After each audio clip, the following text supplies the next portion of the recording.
Good day. Welcome to the 2025-2026 Competency Framework Conversations, where faculty peers who have completed the innovative Georgian Faculty Micro-Certificate share insights about their journey. Join us to learn what your peers did to engage with the framework, some lessons learned from them perhaps as well, and next steps for you and for them in terms of engaging with the framework.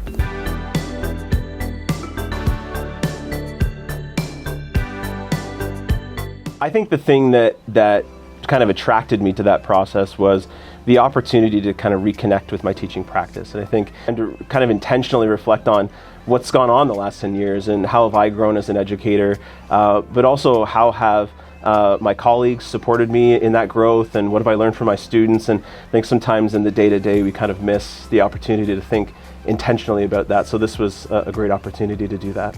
I think when I think about the competency framework, it's really just given me confidence in knowing that what I'm doing is valid and it fits within these roles. I think sometimes we have a tendency to sort of downplay the things that we do as teachers, and it just gave me a chance to look back and reflect and see that I am doing all of the things, and that's just really given me that confidence in my practice. I noticed that many of the competencies that are listed are things that I do as a faculty, so really trying to learn ways in which I can progress through those was really important to me. So things like, being an inclusive practitioner, change maker, mentor, just to name a few. Learning from other people, being around other teachers, seeing what other people are doing, finding out what best practices are was really helpful for me to be able to figure out what is it that I can do better to ensure that people who are trying to learn from me actually get what they need and they get better at what they have to do.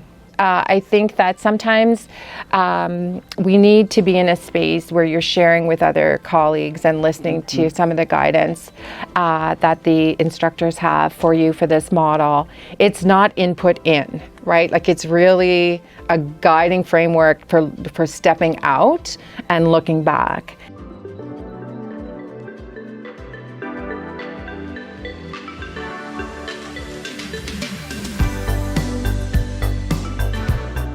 So I think one of the things that I benefited most from, and this kind of in keeping with the spirit of the framework, is collaborating in that process. And I would say if you're interested in working through the framework, do it with a collection of peers from your area, or even not from your area. And I think it was an incredible opportunity to hear about things that are happening outside of my own classroom, the contributions that other people are making to their own practice, to their students, to the college at large. And I think it was an opportunity to kind of be wowed a little bit by the things that are going on, but also to do the shameless plugs for yourself. And again, that active reflection is just taking the opportunity to really think about, like, what are the contributions that I'm individually making to the college, but also appreciating the things that other people are doing as well.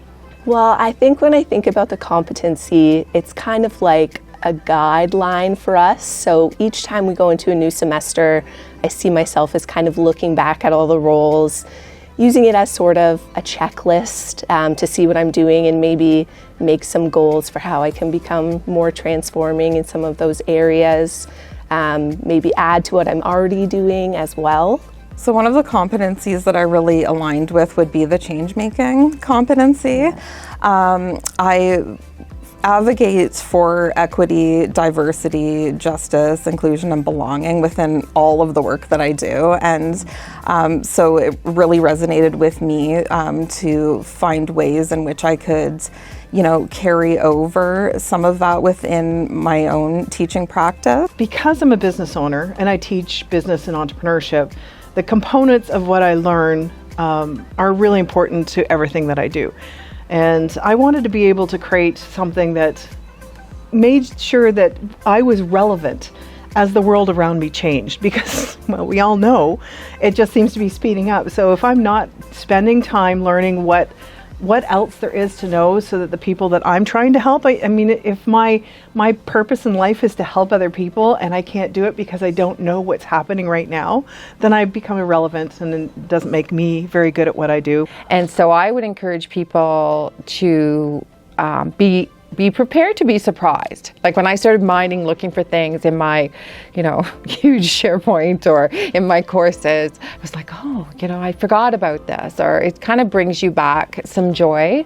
The other thing is ask for feedback, ask, this is where I'm starting, because that was the hardest part for me, I think, was starting. It's like, do I write this down? What level of the competency should I ask for? Like, does this seem reasonable?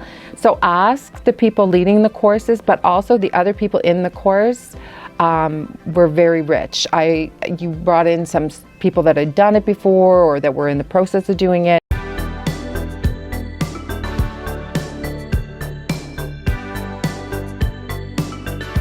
We hope you connect with us too. You can reach us at facultydevelopment@georgiancollege.ca or head to the Teaching and Learning website for more information about the competency framework.